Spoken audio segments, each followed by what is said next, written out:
আসসালামু আলাইকুম। আজ আমরা কোরআনের একটি সহজ আয়াত দিয়ে ইংরেজি শিখব। আয়াতটি হলো সূরা রহমানের প্রথম আয়াত। আর রহমান আল্লামাল কুরআন, পরম করুণাময় কোরআন শিক্ষা দিয়েছেন। এবার শব্দ ভাগ করি।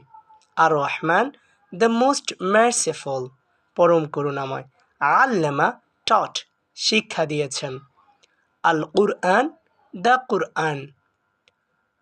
এখন বাক্যটি হবে the most merciful taught the Quran, পরম করুণাময় কোরআন শিক্ষা দিয়েছেন। এই বাক্যটি দিয়ে আরও বাক্য তৈরি করা যায়।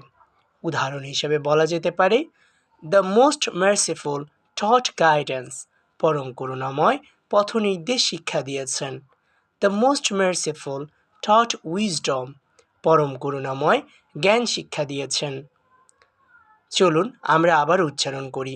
The most merciful taught the Quran, পরম করুণাময় কোরআন শিক্ষা দিয়েছেন। দেখুন, কোরআনের অর্থ দিয়ে সহজ ইংরেজি শেখা সম্ভব। ধন্যবাদ সবাই।